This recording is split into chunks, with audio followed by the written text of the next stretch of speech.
Since it was first uncovered nearly a decade ago, Must Farm near Peterborough has been recognised as a site of huge historic importance. The settlement has been dubbed Britain's Pompeii. Archaeologists now say there's evidence it was occupied for less than a year before it burned down, leaving a wealth of well-preserved artefacts.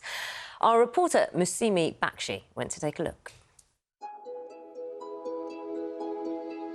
It's been 8 years since Must Farm in Whittlesea revealed its Bronze Age secrets to a group of astonished archaeologists.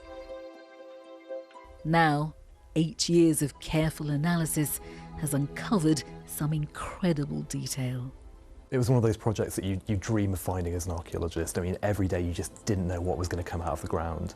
So we've been able to identify recipes that people were using from the Bronze Age, from the remains of food inside the containers and the pots.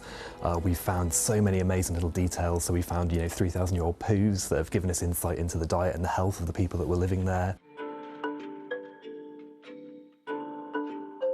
Today is the culmination of a project described at the time as the Pompeii of the Fens, a settlement that burned to the ground, but perfectly preserved, giving us a window into prehistoric Britain.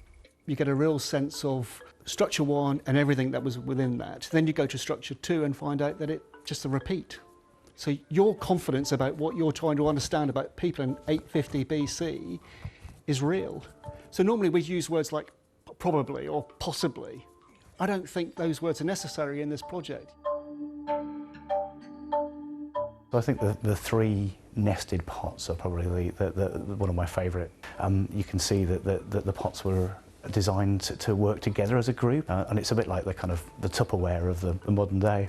This has to be one of my standout favourites. Here we have the milled remains of emmer. It's an early type of wheat that's very protein rich, and this would have been cooked into things like porridge and thick meat-based stews, and we also have the charred remains of those.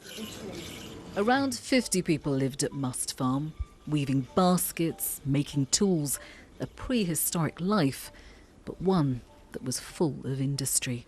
Those much smaller details is what makes Must Farm so much more special, and even for just the more simple tools right down to the highly precise, highly skilled processes like making beads, just shows that in the Bronze Age people were not clinging to the edge of survival. These were highly sophisticated people. 3,000 years ago, 10 roundhouses sat on stilts above a river, a tiny hamlet, but one with plenty of history. Musimi Bakshi, BBC News.